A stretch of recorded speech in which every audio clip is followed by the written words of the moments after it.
सड़कें ही नहीं, दिल्ली का ड्रेनेज सिस्टम भी अब बहुत पुराना और बीमार हो चुका है, अंग्रेजों के जमाने का है। दिल्ली में ड्रेनेज सिस्टम को लेकर आखिरी बार मास्टर प्लान वर्ष 1976 में आया था और उस समय दिल्ली की आबादी सिर्फ 41 लाख थी, लेकिन आज दिल्ली की आबादी लगभग 2 करोड़ है। लेकिन ड्रेनेज सिस्टम वही है जो 41 लाख लोगों के हिसाब से बनाया गया था। और ऐसा नहीं है कि बारिश और बाढ़ सिर्फ भारत के शहरों में आते हैं, प्राकृतिक आपदा कहीं भी आ सकती है, वो चाहे अमेरिका हो, यूरोप हो, भारत हो, जापान हो, चीन हो। लेकिन बारिश और बाढ़ से भारत के शहर जितने परेशान होते हैं, जैसे हमारी सड़कें टूटती हैं, जैसे हमारे यहाँ पानी भरता है, उतनी परेशानी आपको यूरोप और अमेरिका के शहरों में देखने को नहीं मिलती। भारत आज नेदरलैंड से बहुत कुछ सीख सकता है, जहां 27% क्षेत्रफल समुद्र तल से नीचे है, लेकिन नेदरलैंड्स ने सैकड़ों वर्ष पहले ही अपने मजबूत ड्रेनेज सिस्टम को विकसित कर लिया था, जिसकी वजह से वहां भारी बारिश का अब भी ज्यादा असर नहीं होता। इसी तरह सिंगापुर के निचले इलाकों में पहले बाढ़ की वजह से सड़कें डूब जाया करती थी, लेकिन इसके बाद वहां ड्रेनेज सिस्टम को सुधारने के लिए पिछले 32 वर्षों में 9,000 करोड़ रुपए खर्च हुए और अब सिंगापुर में बारिश का पानी भरने की घटनाओं में 98% की कमी आ गई है, जबकि हमारे देश में कभी भी शहरों के ड्रेनेज सिस्टम को सुधारने पर ध्यान नहीं दिया गया। इसलिए जरा सी बारिश होने पर हमारे देश की सड़कें आइसक्रीम की तरह पिघल जाती हैं।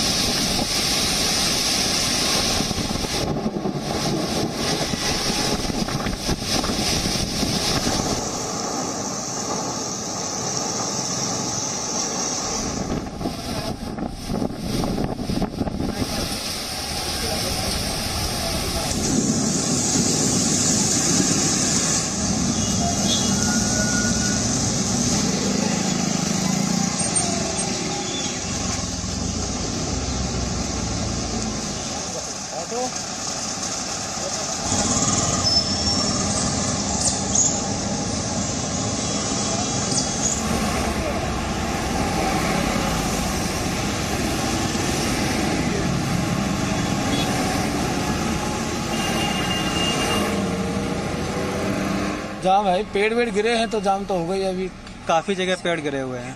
ऑटो तो मिल रहे हैं, हम जाम की वजह से निकल जाएंगे पैदल।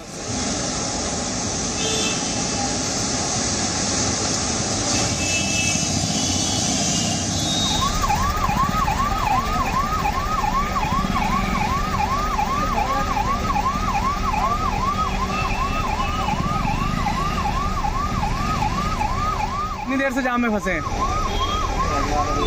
आधा घंटा। कहाँ जाना है? आरएमएल। कुछ रास्ता नजर आ रहा है?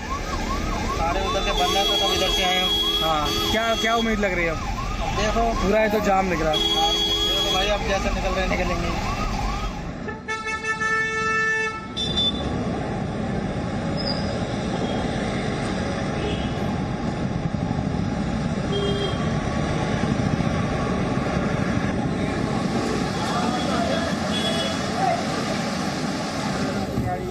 ज्यादा तो ये दोनों गाड़ी ऑटो का ही हाल है। सार बिल्कुल ही गई है। तो देखना क्या हाल। ये सामने मेरा ऑफिस है, ये गाड़ी यहाँ पर खड़ी हुई थी। अचानक से तूफान आ गया, हम अंदर ऑफिस में थे। ये बाहर मेरी गाड़ी आप देख रहे हैं 7399 लिखा है। ये मेरी बिल्कुल डैमेज हो चुकी है, अंदर से डैशबोर्ड वगैरह, फ्रंट ग्लास सब कुछ इसमें डैमेज है। भैया हट जाओ भैया, गिर सकता है कभी, उधर से भग जा भैया। मैं तो सर तिलक मार जा रहा था, मैं सारा घूमते हुए ऑल द वे आया हूँ, फिर भी जगह नहीं मिली। इसी रोड से निकलना पड़ रहा मुझे टाप के। और तिलक मार्ग में तो हमारे जो पेड़ गिरा वो तो रोड ही बंद है, सारे जगह पूरा दिल्ली एक तरफ बंद हो चुका है।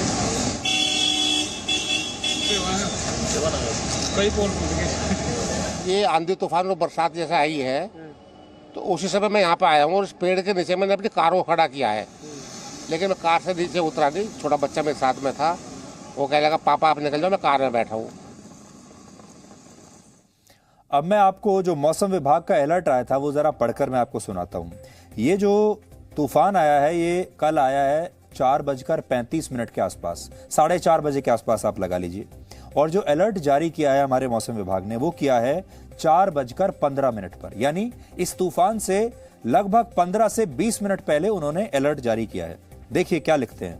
वो लिखते हैं कि thunder storm, dust storm, with light to moderate intensity rain and gusty winds with speed of 50 to 60 km per hour would occur over and adjoining areas of entire Delhi and NCR.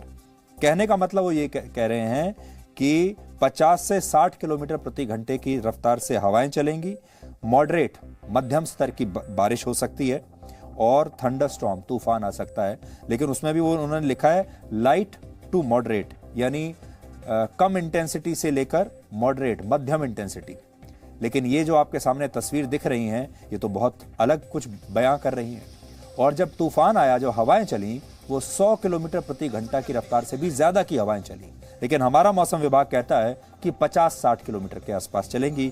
और इस पूरी advisory को या आप इसको alert को देखकर किसी को भी ये नहीं लगेगा कि दिल्ली में कोई बड़ी आपदा आने वाली है। Presenting B News app, available on Google Play and App Store. Download it now.